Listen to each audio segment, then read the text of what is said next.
دنیا اور آخرت، اس موضوع پر قاری محمد حنیف صاحب ملتانی سینٹرل جیل ملتان میں خطاب فرما رہے ہیں، سماعت فرمائیں۔ شکریہ۔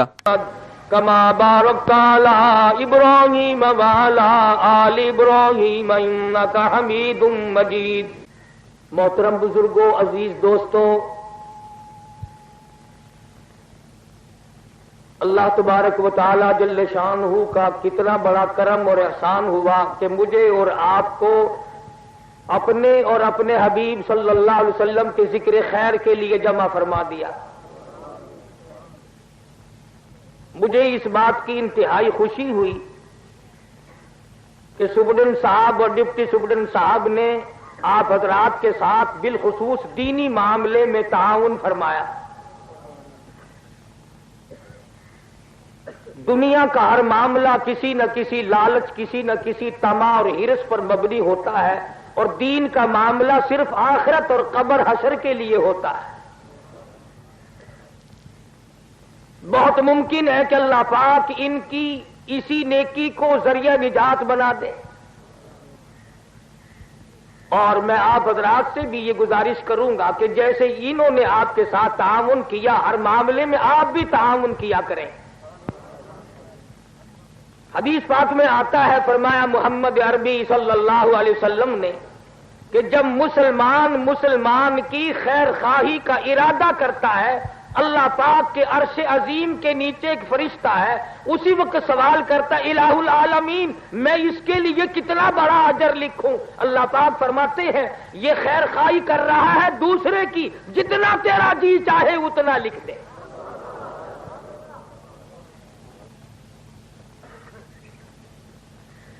اللہ پاک نے بے شمار کرم اور بے شمار احسان ہم سب پر فرمائے۔ بہت بڑی کریمی اور بہت بڑی بندہ نوازی ہے اس کی آپ پر، مجھ پر، کہ ہم سب کو انسان بنایا۔ اللہ پاک اس پہ قادر تھا کہ وہ ہمیں جانور بنا دیتا، گدھا کتا بنا دیتا، وہ قادر تھا اس پر، لیکن اب اس نے کریمی فرمائی کہ ہمیں اشرف المخلوقات انسان بنا ہے، اور اس سے زیادہ بڑی کریمی فرمائی کہ مجھے اور آپ کو مسلمان بنایا۔ اگر عیسائی کے گھر میں پیدا کر دیتا، سکھ اور ہندو کے یہودی کے گھر میں پیدا کر دیتا، تو ہم اللہ میاں کا کیا بگاڑ لیتے؟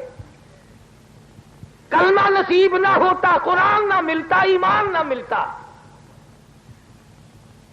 اس نے ہمیں مسلمان بنایا۔ اور تیسری مہربانی یہ فرمائی کہ اللہ پاک جل شانہ نے ہمیں محمد عربی صلی اللہ علیہ وسلم کا امتی بنایا۔ اگر وہ موسیٰ علیہ السلام کی قوم میں پیدا کر دیتا، نوح علیہ السلام کی قوم میں پیدا کر دیتا، دیگر انبیاء کرام کی قوم میں پیدا کر دیتا، تو آپ اور میں کیا بگاڑ لیتے؟ تو اس نبی کا امتی ہے جس نبی کا امتی بننے کے لیے کلیم اللہ نے تمنا کی، انبیاء نے تمنا کی۔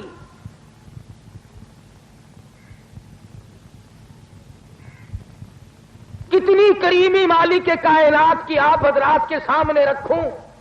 360 جوڑ ہے آدمی میں، ایک ایک جوڑ کا شکریہ 100 سال میں آدمی ادا نہیں کر سکتا۔ اب جس کی آنکھیں درست ہیں وہ آنکھوں کی قیمت کیا جانے، وہ ہم سے پوچھے۔ جس کے ہاتھ نہیں اس سے جا کے پوچھ، جس کے ہاتھ نہیں ہے ہاتھ والو خدا کا شکر ادا کرو۔ ایک زبان کا شکریہ ادا نہیں کر سکتے، ذرا اس سے جا کے پوچھ۔ ماں تڑپ رہی ہے کہ بیٹا کیا کہنا چاہتا ہے، اور بیٹا تڑپ رہا ہے کہ میں اپنی ماں کو کیا کہنا چاہتا ہوں۔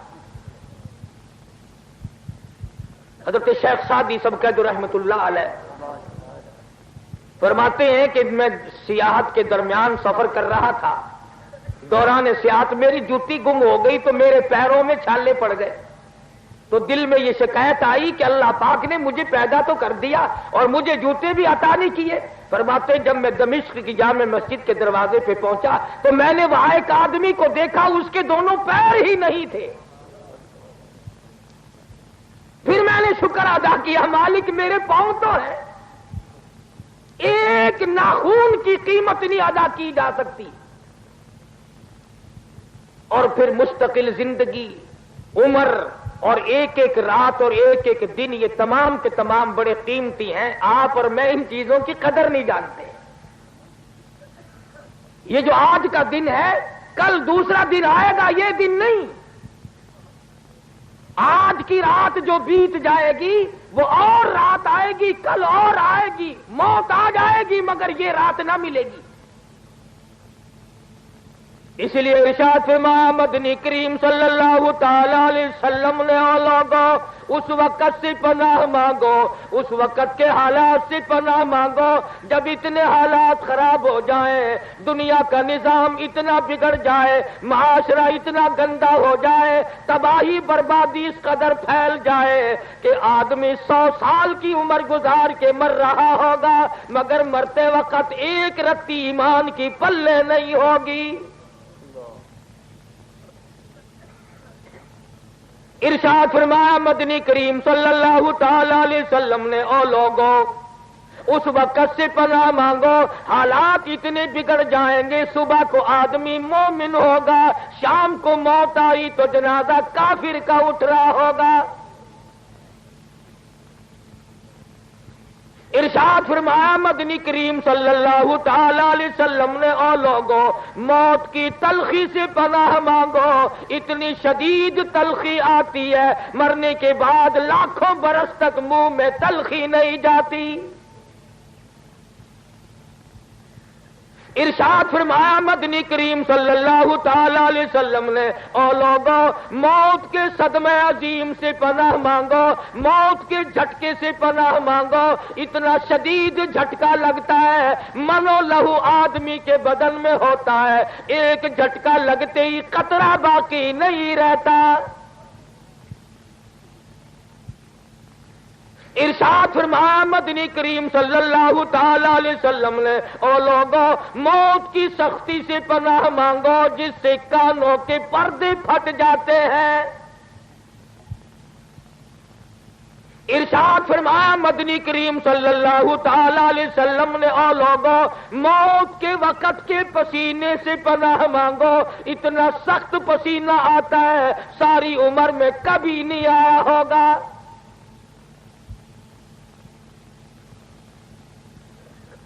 میں اور آپ، ہم تمام کے تمام معاشرے کے لوگ ان چیزوں کی طرف کبھی پرواہ ہی نہیں کرتے کہ میں ایک دن اس دنیا سے اٹھ جاؤں گا، اور تمام مسئلے کو آپ لوگ اختلافی کہہ سکتے ہیں، یہ فلاں پارٹی کا ہے، یہ فلاں طبقے کا ہے، یہ فلاں فرقے کا ہے۔ ارے ہے کسی کو موت میں اختلاف؟ کون کہہ سکتا ہے کہ فلاں نہیں مرے گا اور فلاں مرے گا؟ معمولی سے کام کی تیاری، شادی کی تیاری، عقیقے کی تیاری، تمام ٹی پارٹیوں کی تیاری، نوکری ملازمتوں کی تیاری، اور موت قبر کی کوئی تیاری نہیں۔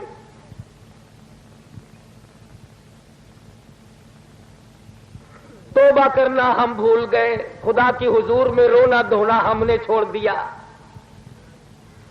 ایک گناہ کرنا اور پھر اکڑ رکھنا۔ کئی ساتھی دلوں میں یہ رکھے بیٹھے رہتے ہیں یہاں جیل خانے کے اندر بھی کہ میں باہر جاؤں صحیح فلانے کو دیکھوں گا، پھر اللہ کا کرم مانگتا ہے، ادھر جذبہ انتقام کی آگ بھڑکاتا ہے، ادھر اللہ سے کرم مانگتا ہے۔ امام الانبیاء محبوب کبریا حضرت محمد مصطفیٰ صلی اللہ تعالی علیہ وسلم کی ذات اقدس ہے۔ صحابی کہتا ہے میں اس وقت تک مسلمان نہیں بنا تھا، اپنے ابا کے ساتھ مکے میں آیا، کہتا ہے میری آنکھ نے دیکھا چاروں طرف لوگوں کا مجمع ہے، کسی کے ہاتھ میں ہڈی، کسی کے ہاتھ میں روڑا، کسی کے ہاتھ میں پتھر،